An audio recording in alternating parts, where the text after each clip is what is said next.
ശബരിമല വിവാദം അവസാന ഘട്ടത്തിലേക്കാണ് എന്നാണ് നമ്മൾ പലപ്പോഴും കരുതുന്നത്. പക്ഷേ അങ്ങനെ വലിയൊരു അവസാനത്തിലേക്ക് എത്തുന്നില്ല. കഴിഞ്ഞ ദിവസമൊക്കെ ഈ KS ബൈജു, നമ്മുടെ മുൻ തിരുവാഭരണം കമ്മീഷണറാണ് പുള്ളിയെ അറസ്റ്റ് ചെയ്ത് അദ്ദേഹത്തെ ചോദ്യം ചെയ്തിരുന്നു. ആ ചോദ്യം ചെയ്തിരുന്ന മൊഴികളിൽ വളരെ കൃത്യമായിട്ടുള്ള മൊഴി വാസുവിനെതിരെ, എൻ വാസു, പഴയ ദേവസ്വം കമ്മീഷണറാണ്, പിന്നെ അതിനുശേഷം ദേവസ്വം പ്രസിഡന്റായിരുന്ന വാസുവിനെതിരെ ഉണ്ടായിരുന്നു. വാസുവിനെ ഒരു പ്രാവശ്യം ചോദ്യം ചെയ്തതാണ്, പക്ഷെ വീണ്ടും ചോദ്യം ചെയ്യാനെടുക്കുന്നു. അറസ്റ്റ് തന്നെയല്ലേ ലക്ഷ്യം? ഇതിനോടകം 4 പേർ അറസ്റ്റിലായി. അതിൽ ഒരാളിനെ വേണമെങ്കിൽ അവതാരം എന്ന് പറയാം. അദ്ദേഹത്തിന് വേറെ കാറ്റഗറിയിലൊന്നും ഉൾപ്പെടുത്താൻ പറ്റില്ല. 3 പേർ ഉദ്യോഗസ്ഥരാണ്. മുരാരി, സുധീഷ് കുമാർ, പറഞ്ഞ KS ബൈജു. ഇനിയാണ് അടുത്ത തലം. അതിൽ എൻ വാസുവിനെ മുൻ ദേവസ്വം കമ്മീഷണർ എന്നുള്ള തിരുവാഭരണ ദേവസ്വം കമ്മീഷണറായിട്ടും വരും, ഒപ്പം ദേവസ്വം പ്രസിഡൻ്റായിട്ടും വരും.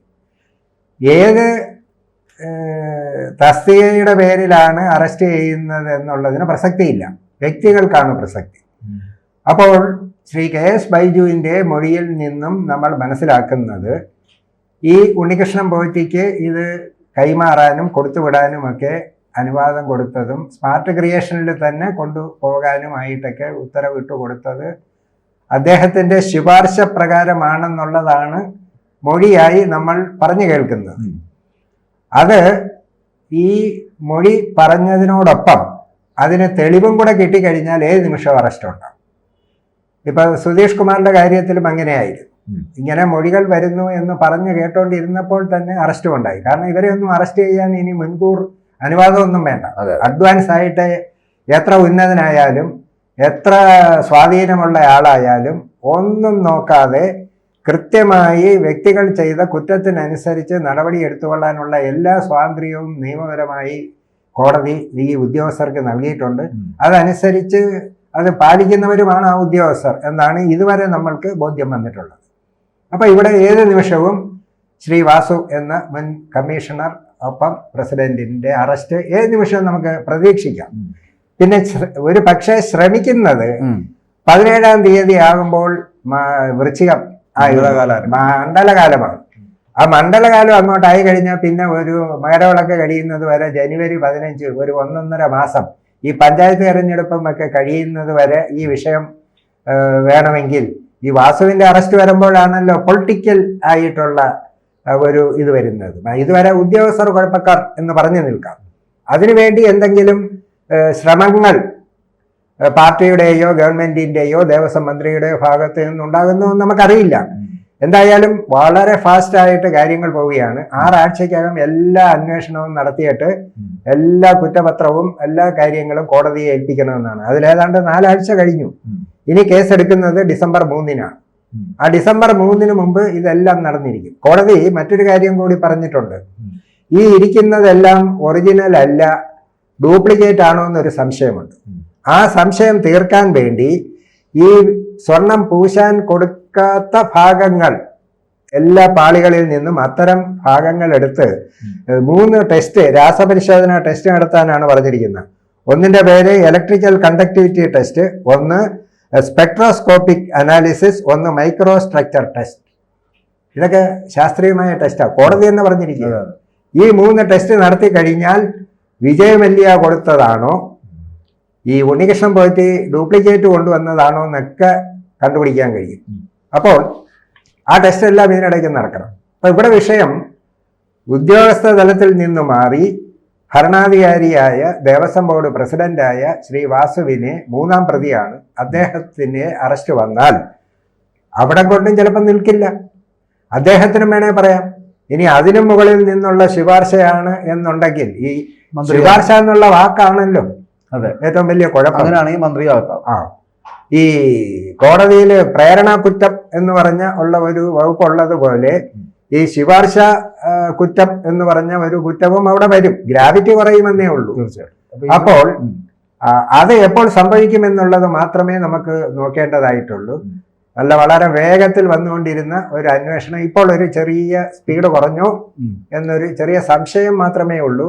ഏത് നിമിഷവും അറസ്റ്റിലേക്ക് എത്തപ്പെടാം. ഇതിനകത്ത് ഈ തിരുവാഭരണ കമ്മീഷണറായിരുന്നു, മുൻ തിരുവാഭരണ കമ്മീഷണറാണ്. കഴിഞ്ഞ ദിവസമൊക്കെ ഇതുപോലെ SITക്ക് മൊഴി നൽകിക്കൊണ്ടിരുന്നത്.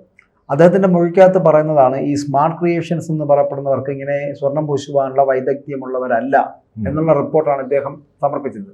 ഈ റിപ്പോർട്ട് ഈ KS ബൈജു എന്ന് പറയപ്പെടുന്ന തിരുവാഭരണ കമ്മീഷണർ സമർപ്പിക്കുന്നത് അന്നത്തെ ദേവസ്വം കമ്മീഷണറായിരുന്ന N വാസുവിനാണ്. അപ്പോൾ N വാസു പക്ഷേ അതിനെ പരമപുച്ഛത്തോടു കൂടിയാണ് ആ റിപ്പോർട്ടിനെ കണ്ടതും അതിനെ തള്ളിക്കളഞ്ഞതും. അത് തള്ളിക്കളഞ്ഞത് കൊണ്ടാണ് അതേ സ്മാർട്ട് ക്രിയേഷൻസിൽ ഉണ്ണികൃഷ്ണൻ പോറ്റിയുടെ കൈവശം ഈ കട്ടുളപ്പാളികളും വാതിൽപ്പാളികളുമൊക്കെ കൊടുത്തയച്ചതും സ്വർണം പൂശിയതും. പക്ഷേ ഒരു വലിയ ഗൂഢാലോചന ഇതിനകത്ത് നടന്നിട്ടുണ്ട് എന്നുള്ളതുകൊണ്ട് നമുക്കതിനകത്ത് മനസ്സിലാക്കാൻ കഴിയുന്നത് ഈ N വാസു അന്ന് ആവശ്യപ്പെടുന്നുണ്ടായിരുന്നു ഈ കട്ടുളപ്പാളികൾ അവിടെ നിന്ന് എടുത്തു മാറ്റുന്ന ദിവസങ്ങളിൽ KS ബൈജു കൂടി അവിടെ ഉണ്ടാകണമെന്ന്. പക്ഷെ അന്ന് അദ്ദേഹം ഇത്തരത്തിൽ ഈ അദ്ദേഹത്തിൻ്റെ നോട്ടുകൾ അല്ലെങ്കിൽ അദ്ദേഹം കൊടുത്ത റിപ്പോർട്ടിനെ തള്ളിക്കളഞ്ഞ സാഹചര്യത്തിൽ അദ്ദേഹം അന്ന് അതുമായിട്ട് സഹകരിച്ചില്ല. പക്ഷെ സഹകരിച്ചിരുന്നുവെങ്കിൽ ഈ ചോദ്യം ചെയ്യലിന് ശേഷം, ഈ മൊഴി കൊടുക്കലിന് ശേഷം ചിലപ്പോൾ ഈ ബൈജുവിൻ്റെ അറസ്റ്റ് കൂടി നടന്നേനെ, KS ബൈജുവിൻ്റെ അറസ്റ്റ് കൂടി നടന്നേനെ. കാരണം ബൈജു ഇതിനകത്ത് പ്രതിയാക്കപ്പെടുന്ന തരത്തിലേക്ക് എത്തിപ്പെട്ടേനെ. ഒരു വലിയ ഗൂഢാലോചന ഇതിനകത്ത് ഈ CPM-ൻ്റെ സഹയാത്രികർ, അപ്പോൾ നമുക്കറിയാം മുരാരി ആണെങ്കിലും CPM-ൻ്റെ യൂണിയനിൽപ്പെട്ട ആളാണ്. സുധീഷ് കുമാർ CPM-കാരനാണ്. അദ്ദേഹം ബ്രാഞ്ച് കമ്പനി സെക്രട്ടറി ആവാനൊക്കെ ശ്രമം നടത്തിയ വ്യക്തിയാണ്. പിന്നെ ഉള്ളത് ഈ പറയുന്ന KS ബൈജു ആണ്. പിന്നെ പറയുന്നത് വാസുവാണ്. വാസു എന്ന് പറയപ്പെടുന്നത് മുൻ പഞ്ചായത്ത് പ്രസിഡന്റാണ് CPM-ൻ്റെ. അപ്പോൾ ഇങ്ങനെ ഇവരെല്ലാവരും ഒരു തരത്തിൽ അല്ലെങ്കിൽ മറ്റൊരു തരത്തിൽ CPM എന്ന് പറയപ്പെടുന്ന പാർട്ടിയുമായിട്ട് ചേർന്ന് നിൽക്കുന്നവരാണ്. അയ്യപ്പനെ കൊള്ളയടിക്കുന്നതിന് വേണ്ടിയിട്ട് ഈ പാർട്ടിയുടെ ഭാഗത്ത് നിന്നുള്ള ഒരു വലിയ ഗൂഢാലോചന 2016 മുതൽ തുടങ്ങി, അല്ലെങ്കിൽ ആ ഒരു കാലഘട്ടം മുതൽ ഇങ്ങോട്ട് തുടങ്ങിയതിന് ശേഷമാണോ ഇത്തരത്തിലുണ്ടായത്? വലിയൊരു ഗൂഢാലോചന നടന്നു എന്നുള്ള കാര്യത്തിൽ സംശയമില്ലല്ലോ. ഇവിടെ നമ്മൾ മൊത്തത്തിൽ ഈ കഴിഞ്ഞ കുറേ നാളുകളിലായി ശബരിമലയിൽ നടക്കുന്നതെല്ലാം കൂടെ കൂട്ടിച്ചേർത്ത് വായിക്കുമ്പോൾ 2016 മുഖ്യമന്ത്രി ശ്രീ പിണറായി വിജയൻ സത്യപ്രതിജ്ഞ ചെയ്തപ്പോൾ ആദ്യം പറഞ്ഞത് എൻ്റെ ഭരണകാലഘട്ടത്തിൽ ഒരവതാരം പോലും ഉണ്ടാവില്ല, ഒരവതാരത്തെയും കേരളത്തിൽ കാണാൻ കഴിയില്ല. പറഞ്ഞു തീർന്നതിന് മുമ്പ് ആദ്യത്തെ അവതാരമായി ഉണ്ണികൃഷ്ണൻ പോറ്റി ശബരിമലയിൽ അവതരിച്ചു. അദ്ദേഹം ഒരു പരികർമ്മിയുടെ സഹായിയായിട്ടാണ് അവിടെ കയറ്റിക്കൂടിയത്. പക്ഷേ ഇപ്പോൾ അദ്ദേഹമാണ് ശബരിമലയിലെ നമ്പർ 1. അയ്യപ്പൻ കഴിഞ്ഞാൽ പിന്നെ ഏറ്റവും വലിയ ആള് ഉണ്ണികൃഷ്ണൻ. ഇങ്ങനെ പോവുകയാണെങ്കിൽ ഭാവിയിൽ എന്തെങ്കിലും ഈ വാവരസ്വാമിയുടെ ഇപ്പുറത്ത് ഉണ്ണികൃഷ്ണൻ പോറ്റിക്കും കൂടി ഒരു ഇടം കിട്ടിയാലും അത്ഭുതപ്പെടേണ്ടതായിട്ടില്ല എന്ന് നമ്മൾക്ക് പറയാതിരിക്കാൻ നിർവാഹമില്ല. ഇവിടെ കോടതി കഴിഞ്ഞ ദിവസം ചോദിച്ച ഒരു വലിയ കാര്യം നമ്മൾക്ക് കാണണം. എന്താണത്? സുഭാഷ് കപൂർ എന്ന് പറയുന്ന ഒരു അന്താരാഷ്ട്ര ആൾ ഇന്ത്യക്കാരനാണ്, പക്ഷേ ഇപ്പോൾ അമേരിക്കൻ പൗരത്വമുള്ള ആളാണ്. ഈ അവിടെ 9,000 കോടി രൂപയുടെ ഇത്തരത്തിലുള്ള വിഗ്രഹങ്ങൾ, ഈ വിഗ്രഹത്തിൻ്റെയൊക്കെ വിലയെന്ന് പറഞ്ഞാൽ ഇപ്പോൾ ഈ ശബരിമലയിലെ 1 ഗ്രാം സ്വർണത്തിന് ഇപ്പോൾ 10,000 രൂപയെ അതിൻ്റെ മാർക്കറ്റ് വാല്യൂ ഉള്ളെങ്കിൽ ശബരിമല അയ്യപ്പൻ്റെ വിഗ്രഹത്തിൽ പ്ലേറ്റ് ചെയ്ത 1 ഗ്രാമിന് ചിലപ്പോൾ 1 കോടിയുടെ വില വരും. അവിടെ മോഹവിലയെന്നോ മതിപ്പ് വിലയെന്നോ അമൂല്യമെന്നോ വിശ്വാസം ഒക്കെ പറയാം. കാരണം വിലമതിക്കാനാവാത്തതെന്നൊക്കെയുള്ള വാക്കുകളുടെ അർത്ഥം ഇതാണ്. അപ്പൊ അങ്ങനെ 9,000 കോടി നാട്ടിൽ വിലയുള്ളതും അമൂല്യമായതുമായ ഒരു മ്യൂസിയം ന്യൂയോർക്കിൽ നടക്കുന്ന ആളാണ്. Art of the past. ഇവിടെ നമ്മുടെ ജോൺസൺ മാവുങ്കലിന്റെ ചേട്ടൻ, അദ്ദേഹത്തെ കണ്ടായിരിക്കും മാവുങ്കൽ നോക്കണേ, മാവുങ്കൽ പാടുപെട്ടുണ്ടാക്കിയ പണം വേറെ കള്ളനടിച്ചുകൊണ്ട് കിടുവ പിടിച്ചു എന്ന് പറയുന്നതാണ്. അതേപോലെ ഇവിടെ പാവത്തുങ്ങൾ കൊണ്ടുപോയി ശബരിമലയിൽ കൊടുത്ത വിജയമല്ലി കൊടുത്ത 30 കിലോ സ്വർണം അവിടെ ഉണ്ട്. ശബരിമലയിൽ തങ്ക സൂര്യോദയം എന്ന് വളരെ പണ്ടേ ഒരു സിനിമാ പാട്ടുണ്ട്. അക്ഷരാർത്ഥത്തിൽ ആ സൂര്യോദയം നമുക്ക് കാണാൻ കഴിഞ്ഞ 98-99 വിജയമല്ലി അത് 30 കിലോ പൂശി കഴിഞ്ഞപ്പോഴത്തേക്കാണ്. അവിടെയാണ് ഇപ്പോൾ തങ്ക സൂര്യോദയമൊക്കെ അവിടെ മങ്ങി നിൽക്കുകയാണ്. 20 വർഷം ഒരു പോറലും ഏക്കാതെ വിജയമല്യ ഇത് കൊണ്ടുവന്നത് സ്വിറ്റ്സർലൻഡിലെ സ്വർണമാണ്. കാരണം ഒരു പ്രശ്നവും ഉണ്ടാകാത്തതാണ്. ഇപ്പോൾ ഈ ടെസ്റ്റുകളൊക്കെ നടത്തുമ്പോൾ ഒരു കാര്യം ഉറപ്പാവും, ഉണ്ണികൃഷ്ണൻ പോറ്റി ഒരു പുതിയ കട്ടള വാതിലും പണിഞ്ഞുകൊണ്ട് വരികയാണ് ചെയ്തത്. അത് കൊണ്ടുവരുന്ന സമയത്താണ് ഈ പഴയത് എടുത്ത് മുരാരിയുടെയും ഉണ്ണികൃഷ്ണൻ പോറ്റിയുടെയും കൊടുത്തത്. അത് പുറത്തു പോയിട്ടുണ്ടോ ഇല്ലയോ എന്ന് ഇതുവരെ അറിഞ്ഞുകൂടാ. അതിനകത്താണ് യഥാർത്ഥ സ്വർണം ഇരിക്കുന്നത്. അതൊക്കെയാണ് കണ്ടുപിടിക്കേണ്ടത്. അപ്പൊ ഇവിടെ വിഷയം വാസു എന്ന വ്യക്തിയുടെ ഇതിനകത്തുള്ള റോളാണ്, ഇൻവോൾവ്മെന്റ് ആണ്. അവിടെ അദ്ദേഹം ഈ KS ബൈജു ഇത് അഴിക്കുന്ന സമയത്ത് അവിടെ ഉണ്ടാകണം എന്ന് പ്രത്യേകിച്ച് പറയേണ്ട കാര്യമില്ല. കാരണം ഇതൊക്കെ ചെയ്യുന്ന സമയത്ത് അവിടെ ഉണ്ടാകേണ്ടിയിരിക്കുന്ന ആളാണ്. പക്ഷെ അത് അങ്ങനെ തന്നെ പറയാൻ കാരണം അദ്ദേഹം ആദ്യം ഇങ്ങനെ ഒരു നോട്ട് എഴുതിയിട്ടുണ്ടെങ്കിൽ എന്നേ നമുക്ക് പറയാൻ പറ്റൂ. ഉണ്ടെങ്കിൽ ആ ആൾ ഇനി ഇത് ഇഷ്ടപ്പെടില്ല, അയാൾ ചിലപ്പോൾ ഇതൊക്കെ പുറത്തു പറയുമോ, അങ്ങനെയാണെങ്കിൽ അയാളെയും കൂടെ കൊടുക്കാൻ നിങ്ങളുടെ സാന്നിധ്യവും കൂടെ അവിടെ വേണം എന്ന് പറഞ്ഞു കഴിഞ്ഞാൽ നാളെ ഇതൊരു പുറത്തൊരു വിഷയമായി വരുമ്പോൾ ഇദ്ദേഹത്തിന് ഒഴിയാൻ പറ്റില്ല. അദ്ദേഹത്തിന്റെ ഉത്തരവാദിത്വമാകും. അപ്പോ അദ്ദേഹം മാറി നിന്നതൊരു പക്ഷേ ഞാൻ ഇതിൽ പെടും എന്ന് ബോധ്യമുള്ളത് കൊണ്ടായിരിക്കാം ലീവ് എടുത്ത് മാറി നിന്നത്. അപ്പോ ഇനി സംഭവിക്കാൻ പോകുന്നത് ഈ 4 പേര് ഇപ്പോൾ ആൾറെഡി അറസ്റ്റിലായി. ഇനി ശ്രീ വാസു ഉൾപ്പെടെയുള്ളവരെയും കൂടി അറസ്റ്റ് ചെയ്ത് കസ്റ്റഡിയിൽ അവരുടെ കിട്ടിയാൽ എല്ലാവരെയും കൂടെ ചുറ്റും ഇരുത്തി വട്ടമേശ സമ്മേളനം പോലെയുള്ള ഒരു ചോദ്യം ചെയ്യൽ വരുമ്പോഴാണ് അറസ്റ്റ് മിക്കവാറും അവിടെ വെച്ചായിരിക്കും നടക്കാനുള്ള സാധ്യത. എന്തായാലും ഈ വാസുവിന്റെ മൊഴികൾ കൂടി വന്നു കഴിയുമ്പോൾ യഥാർത്ഥ പ്രതിയിലേക്ക് അവിടെ കൊണ്ട് തീരുവെന്ന് ഇനി കണ്ടറിയണം. ഈ അതിനും മേപ്പോട്ട് വേറെ തിരിഞ്ഞലങ്ങളോ സ്രാവുകളോ മന്ത്രിമാരുണ്ടാകുമല്ലോ, ഈ വകുപ്പ് മന്ത്രിമാരുണ്ടാകുമല്ലോ. വകുപ്പ് മന്ത്രിമാർക്കും അറിയാത്ത കാര്യങ്ങളായിരിക്കില്ലല്ലോ. അപ്പോൾ വകുപ്പ് മന്ത്രിമാർ വരെ ഇതിനകത്തുള്ള ഇടപെടലുകൾ നമുക്ക് തള്ളിക്കളയാൻ കഴിയുന്നില്ല. അപ്പോൾ ഇവിടെയാണ് ഈ KS ബൈജുമായിട്ട് വന്ന വിഷയത്തിലാണ് താങ്കൾ പറഞ്ഞ പോലെ ഇതിനകത്തുള്ള ആ ഗൂഢാലോചന, ഒരു കോൺസ്പിറസി എന്ന് പറയപ്പെടുന്നത് നമുക്ക് അറിയാൻ കഴിയുന്നത്.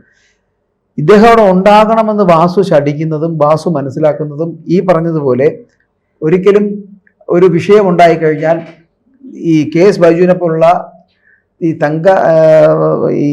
എന്താണ് തിരുവാഭരണം അതിന്റെ കമ്മീഷണർ കൂടി ഉണ്ടായിരുന്ന സദസ്സിലാണ് അല്ലെങ്കിൽ ആ സമയത്താണ് ഇത് നടന്നത് എന്ന് വരുത്തി തീർക്കുവാനുള്ള ഒരു ശ്രമമാണ്.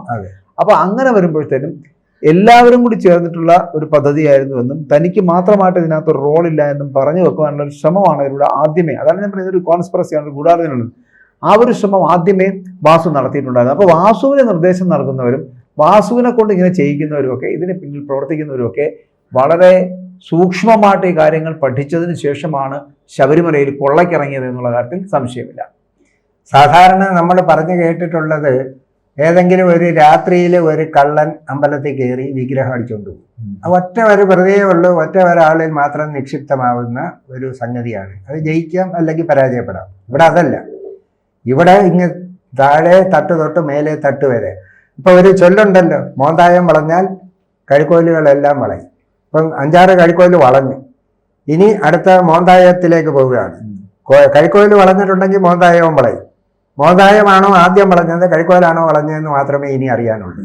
എന്തായാലും ഇതെല്ലാവരും കൂടെ ചേർന്ന് നടത്തിയ ഒരു ഓർഗനൈസ്ഡ് ലൂട്ട്, അതായത് സംഘടിതമായ ഒരു കൊള്ള, അതും ആസൂത്രിതമായ ഒരു കൊള്ളയാണ്. അല്ലെങ്കിൽ ഇതൊന്നും ഇങ്ങനെ ചെയ്യാനൊന്നും നോക്കില്ല. പുറത്ത് എല്ലാ നിയമങ്ങളും ലംഘിച്ചുകൊണ്ടല്ലേ. ദേവസ്വം ബോർഡിന്റെ സബ് ഗ്രൂപ്പ് മാനുവലിനകത്ത് കൃത്യമായി പറഞ്ഞിട്ടുണ്ട്, ഇത്തരത്തിലുള്ള ഏത് പ്രവർത്തനങ്ങളും സന്നിധാനത്തിൽ വെച്ച് തന്നെ ചെയ്യണം. അങ്ങനെയാണല്ലോ 98 സെപ്റ്റംബറിലെ വിജയമല്യ 53 തമിഴ്നാട് ശില്പികളെ കൊണ്ട് 3.5 മാസം. അപ്പൊ അത് അവിടെ ചെയ്യേണ്ടതാണ്. മാനുവൽ ലംഘിച്ചു. സുപ്രീം കോടതിയുടെ ഉൾപ്പെടെയുള്ള കോടതി വിധികളുണ്ട്, അവിടെ നിന്നും ഒരൊറ്റ സാധനവും പുറത്തു കൊണ്ട് പോകരുത്. അങ്ങനെ പറഞ്ഞെടുത്താണ് ഇപ്പൊ എനിക്ക് തോന്നുന്നത് ഈ ആന്ധ്ര, ഹൈദരാബാദ്, ബാംഗ്ലൂരിൽ നിന്നൊക്കെയുള്ള അയ്യപ്പ ഭക്തന്മാര് വ്രതം നോക്കിട്ട് ഇങ്ങോട്ട് വന്ന് അയ്യപ്പനെ കണ്ടുകൊണ്ടിരുന്നതാണ്.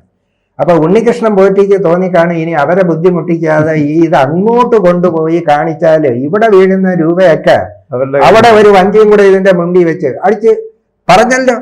ബാംഗ്ലൂരിലെ ഒരു വ്യവസായി ആദ്യം എത്രയോ 15-30 ലക്ഷം രൂപ കൊടുത്തു. പിന്നെ പൂജയ്ക്ക് ഈ കൊണ്ടുപോയ ഈ ദ്വാരപാലക ശില്പവും കട്ടളയും ഒക്കെ പൂജയ്ക്ക് 70 ലക്ഷം രൂപ ഒരു മൊഴി വന്നു. ഒന്ന് ആലോചിച്ച് നോക്കൂ. ഈ മല മമ്മദിന്റെ അടുക്ക ചെന്നില്ലെങ്കിൽ മമ്മദ് അങ്ങോട്ട് ചെല്ലൂ എന്നൊക്കെ പറഞ്ഞു കേട്ടതുപോലെ അയ്യപ്പനെ കാണാൻ നിങ്ങൾ ഇനി ഇങ്ങോട്ട് വരണ്ട, ഞാൻ ഇടയ്ക്കിടയ്ക്ക് ഇങ്ങനെ ഈ ഭരണം ഉള്ളിടത്തോളം 1ാം ഭരണത്തിൽ 1ാമായിട്ട് വരും, 2ാം ഭരണത്തിൽ തുടർ മോഷണം. എത്ര അലിബാബായും 41 കള്ളന്മാരെയൊക്കെ അനുകരിച്ചുകൊണ്ട് ഈ നൂറ്റാണ്ടിലും ശാസ്ത്രീയമായ മോഷണം എന്നും വേണമെങ്കിൽ പറയാം. CPM 41 കള്ളന്മാരും എന്ന് തന്നെ നമുക്ക് പറയാം.